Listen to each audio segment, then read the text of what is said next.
The ocean was black and endless, stretching to the horizon like a sheet of polished glass. Somewhere in that darkness, far from land, a massive shape moved silently through the waves. From a distance, it looked like a floating city, its lights dimmed, its deck quiet. But beneath that calm surface, thousands of people were awake. Screens glowed. Radars swept the sky. Engines hummed deep inside the hull. This was not just a ship. It was a moving fortress. And on that night, it carried some of the most advanced weapons ever created. In the last 2 years, naval warfare has changed more than in the previous 20. The reason isn't just bigger ships or faster jets. It's the technology hidden inside them. Systems so advanced that many of them were classified until recently. Weapons that don't just destroy targets, but reshape the battlefield before a single shot is fired. Across the Pacific, in the Mediterranean, and in the Red Sea, these systems are already deployed. Nations like China and Russia study them carefully, trying to understand how to counter them. But the truth is, many of these capabilities are years ahead of anything else in the world. The story begins not with a battle, but with a quiet moment before one. A young radar operator sits inside a darkened room, staring at a screen filled with glowing symbols. Each one represents something real, an aircraft, a drone, or a missile. He knows that if war ever comes, the first warning might appear as a small, moving across that screen. The difference between survival and disaster could be seconds. 5 years ago, the range of most naval air combat weapons was limited. Fighters had to move closer to danger to engage. That meant risk. But today, that reality has changed. One of the most dramatic examples is a new long-range missile carried by fighters like the Boeing F divided by a -18E divided by F Super Hornet. This missile gives pilots the ability to strike from distances that once belonged only to large surface ships. The first time it was seen publicly was during the massive multinational exercise RIMPAC. Observers noticed something unusual hanging under the wings of American jets. The missiles were larger than anything normally carried. At first, analysts believed they were mock-ups. But later, confirmation came.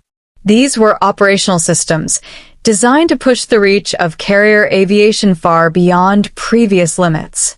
This change created a new reality. Instead of defending carriers only when enemies approached, pilots could now disrupt threats before they formed. Surveillance aircraft, command platforms, and refueling planes, often the backbone of an enemy's air strategy, became vulnerable from distances they never expected. In modern warfare, removing those support systems can collapse entire operations before they begin. But offensive power alone is not enough. A carrier at sea is also a target. Every potential opponent studies how to overwhelm its defenses. Missiles flying low over the ocean. Swarms of drones. Electronic warfare designed to confuse sensors.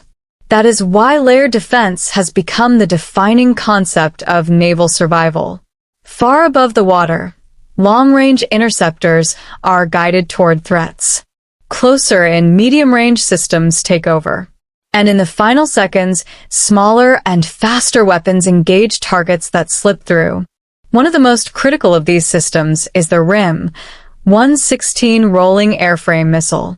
It was designed to react quickly, using both radar and heat detection to track incoming threats. In recent years, it has been used in real combat environments, intercepting drones and cruise missiles before they reach their targets. A sailor assigned to one of these systems once described the experience during an exercise. He said the alarm sounded suddenly. The incoming threat appeared as a flashing symbol. There was no time to think. Training took over. Within seconds, the launcher rotated, the missile fired, and a bright streak crossed the sky. Moments later, the target disappeared. For him, it was only a drill. But he knew that one day, it might be real. Behind these defensive layers, the carrier continues its mission. Jets launch into the night, guided by powerful sensors and network systems. One of the most advanced aircraft ever built for this role is the Lockheed Martin F-35C Lightning II. Unlike older fighters, this aircraft does more than fight. It sees. It listens. It shares information across the entire force.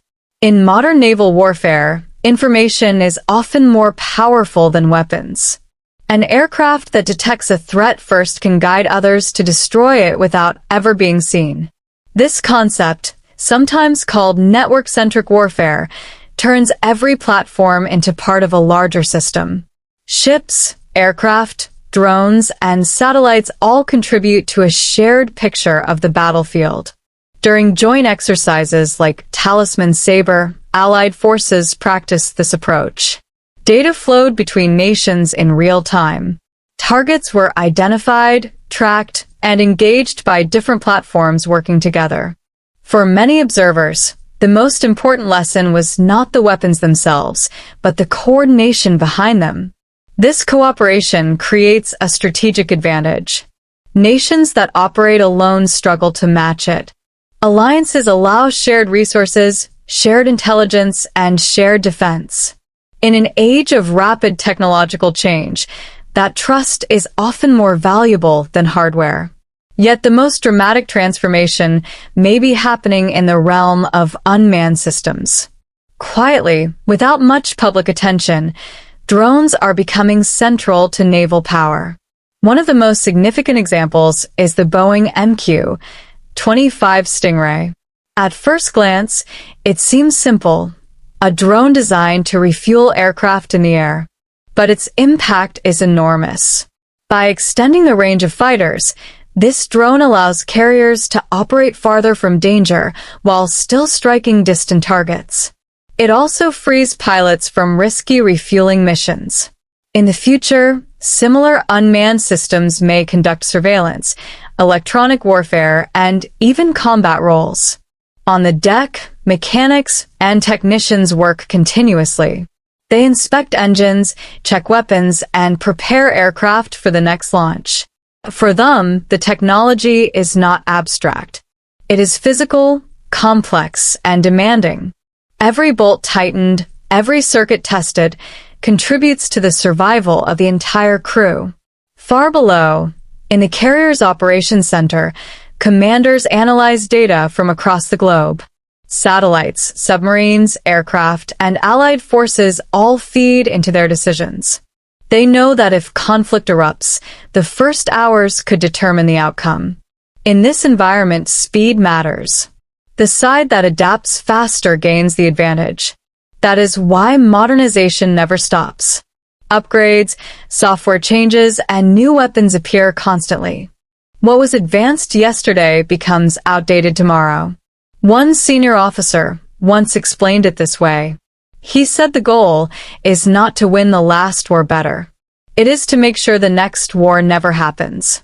Strength, when visible and credible, can prevent conflict. That belief shapes how carriers are deployed today. At sunrise, the ocean begins to glow. The carrier continues forward, its course steady. On the flight deck, the first jets prepare for launch. Steam rises from the catapult. Engines roar. One by one, aircraft are hurled into the sky, disappearing into the horizon. For the sailors watching, this is routine.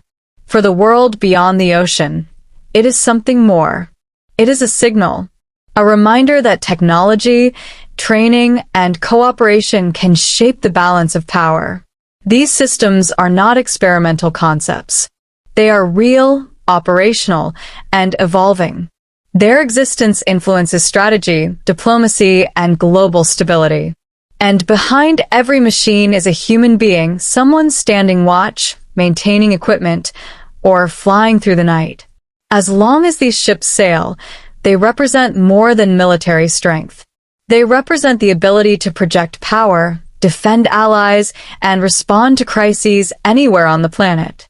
In an uncertain world, that presence carries weight. If you found this story interesting, let me know what you think in the comments.